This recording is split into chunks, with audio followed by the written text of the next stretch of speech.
Hello friends, welcome to my channel. Friends, आज मैं आप लोगों की सीडीपी की क्लास लूँगी जिसका मीन होता है child development and pedagogy. Hindi में फ्रेंड्स इसको कहते हैं बाल विकास एवं शिक्षा शास्त्र। फ्रेंड्स, ये सेक्शन सीटेट में बहुत ही इम्पोर्टेंट है। सीटेट हो या यूपीटेट हो, ये सेक्शन सीडीपी का बहुत ही इम्पोर्टेंट होता है। इससे 30 क्वेश्चन आते हैं, है ना। पेपर फर्स्ट हो या पेपर सेकंड हो, ये सेक्शन दोनों के लिए कंपलसरी होता है। Okay friends. मैं इस सेक्शन के कंपलसरी जो चैप्टर हैं और जो चैप्टर मोस्टली एग्ज़ाम में पूछ ही लिए जाते हैं, उन्हीं चैप्टर पर फोकस ज़्यादा करूँगी और फालतू के चैप्टर पढ़ा के आप लोगों का टाइम वेस्ट नहीं करूँगी। ओके फ्रेंड्स, तो स्टार्ट करते हैं। सीडीपी के अंतर्गत फर्स्ट टॉपिक है वृद्धि एवं विकास।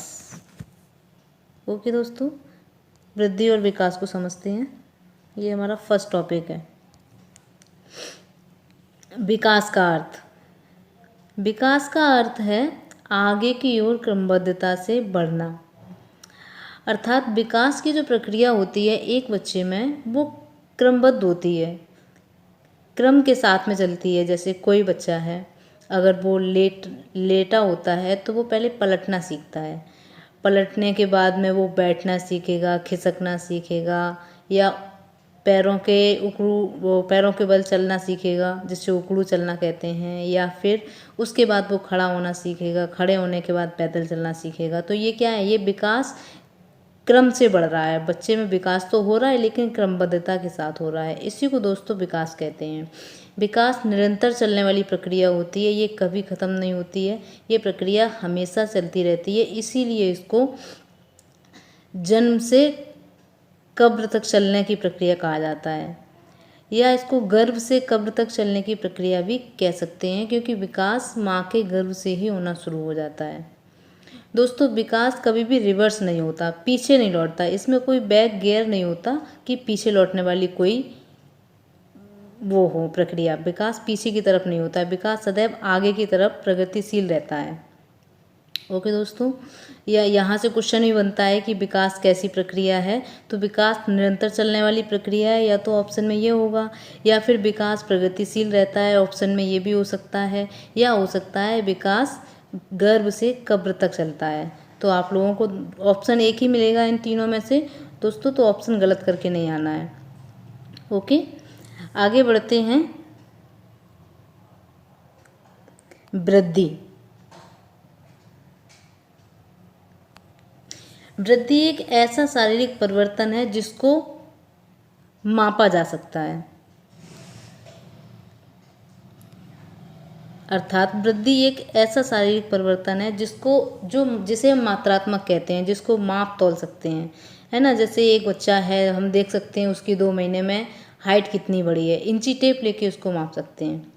ओके फ्रेंड्स, इंची टेप लेके माप सकते हैं, या उसका 2 या 3 महीने में वजन कितना हुआ है उसका हम वजन भी कर सकते हैं, है ना। तो बुद्धि को जो कहा जाता है वो मात्रात्मक प्रक्रिया कहा जाता है, जबकि विकास में मात्रात्मक और गुणात्मक दोनों प्रक्रियाएं होती हैं, लेकिन वृद्धि में केवल मात्रात्मक होती है। ओके, कुछ चीज़ें हमारे शरीर की परिपक्व होने तक ही बढ़ती हैं। जैसे हमारी हाइट है, हाइट का एक निश्चित समय होता है बढ़ने का, उसके बाद हाइट बढ़ना बंद हो जाती है। तो ये क्या है, एक मात्रा में परिवर्तित हो जाता है। क्या है, मात्रात्मक है, एक मात्रा होती है, एक समय सीमा होती है जब तक हमारी हाइट बढ़ती है। ओके, वृद्धि एक समय ऐसा आता है जब रुक जाती है, या हम कह सकते हैं कि वृद्धि को मापा जा सकता है, वृद्धि मात्रात्मक होती है। ओके फ्रेंड्स, आगे देखते हैं। वृद्धि और विकास के कुछ अंतर बताए गए हैं। अंतर से आप लोगों को स्पष्ट हो जाएगा कि वृद्धि और विकास में क्या फ़र्क होता है। वैसे तो दोनों एक जैसी प्रक्रिया लगती है, वृद्धि और विकास, दोनों में अंतर समझ पाना बहुत मुश्किल लगता है, लेकिन फिर भी दोनों में कुछ अंतर होते हैं।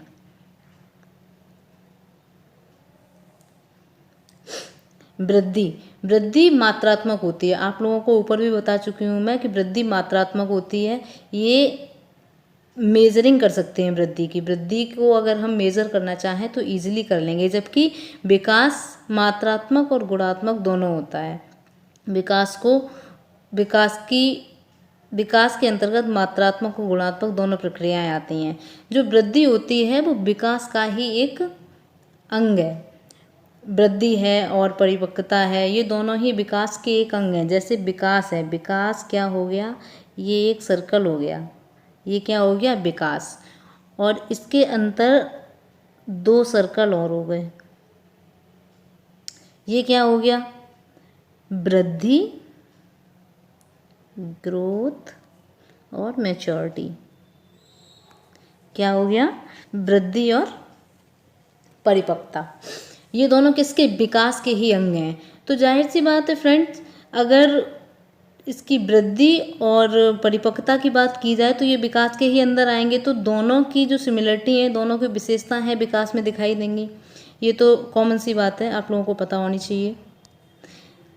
दूसरा अंतर है, वृद्धि केवल शारीरिक पक्षों से जुड़ी है। वृद्धि जो होती है केवल शारीरिक पक्षों से जुड़ी है, जबकि विकास सभी आयामों को समाहित कर लेता है, जैसे शारीरिक, संज्ञानात्मक, संवेगात्मक, सामाजिक आदि। जो विकास की संकल्पनाएं हैं अधिकतर हमारे माइंड से जुड़ी होती हैं और जो बॉडी की आंतरिक प्रक्रियाएं होती हैं उनसे जुड़ी होती हैं। जबकि वृद्धि ऐसी होती है जिसको मापा तोला जा सकता है, जिसको हम मेजर कर सकते हैं। तीसरा अंतर है, वृद्धि परिपक्वता तक चलती है। दोस्तों हम पहले भी आप लोगों को बता चुके हैं कि वृद्धि परिपक्वता तक चलती है, जबकि विकास निरंतर चलता है। इससे बहुत बड़ा अंतर है दोनों में। अगर वृद्धि के लिए आ जाए कि वृद्धि चलती है तो आप लोगों को ऑप्शन परिपक्वता अवश्य मिलेगा वहाँ पे, तो आपको परिपक्वता पे वो टिक करना है। और अगर विकास का आ जाता है तो विकास निरंतर चलने वाली प्रक्रिया है।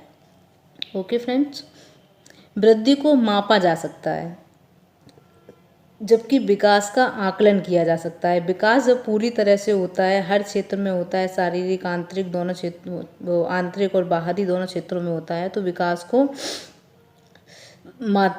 मात्रा भी देखी जा सकती है इसकी और गुण भी देखे जा सकते हैं। इसीलिए कहा जाता है कि विकास मात्रात्मक और गुणात्मक दोनों प्रक्रियाओं को समाहित करता है।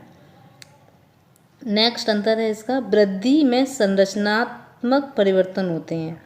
वृद्धि में संरचनात्मक परिवर्तन होते हैं, जबकि विकास में संरचनात्मक व मस्तिष्क में होने वाले सभी परिवर्तनों को समाहित किया जाता है। फ्रेंड्स, विकास की बात अगर हम करते हैं तो हम पहले भी बता चुके हैं कि इसमें जो संरचना बनती है, संरचनात्मक होता है मस्तिष्क का, और शरीर के अंगों में जो भी विकास होता है वो दिखाई नहीं देता, उसको हम लोग मेज़र नहीं कर सकते, लेकिन आपको समझ में आएगा कि विकास हो रहा है। या हम अपनी हाइट की बात करते हैं, या फिर अभी इसी टॉपिक के अंतर्गत आपको विकास की अवस्थाएं पढ़ने को मिलेगा। विकास की अवस्थाएं जब बताऊंगी तो ये अंतर आप लोगों को बहुत अच्छे से क्लियर हो जाएंगे कि वृद्धि और विकास में क्या अंतर होते हैं। विकास की अवस्थाएं आएंगी तो जब पहली अवस्था आएगी शैशवावस्था, शैशवावस्था के बाद में आएगी आपकी बालावस्था, किशोरावस्था। ये सभी अवस्थाओं में विकास जिस जिस तरह से अब मोड़ लेता है वो सब आप लोगों को बताएंगे। उसमें आप लोगों को ये टॉपिक और अच्छे से क्लियर हो जाएगा। आज के लिए दोस्तों इतना ही रखेंगे, मिलते हैं अगले टॉपिक में, इसी को कंटिन्यू करेंगे। आगे समझेंगे कि विकास के कौन कौन से चरण हैं, कौन कौन से सोपान हैं। अभी पूरा टॉपिक नहीं हुआ है, आगे टॉपिक में आप लोगों को हम सारा कुछ बताएंगे। ओके दोस्तों, थैंक यू। अगर क्लास अच्छी लगी हो तो कमेंट बॉक्स में कमेंट करके ज़रूर बताएं। थैंक यू दोस्तों।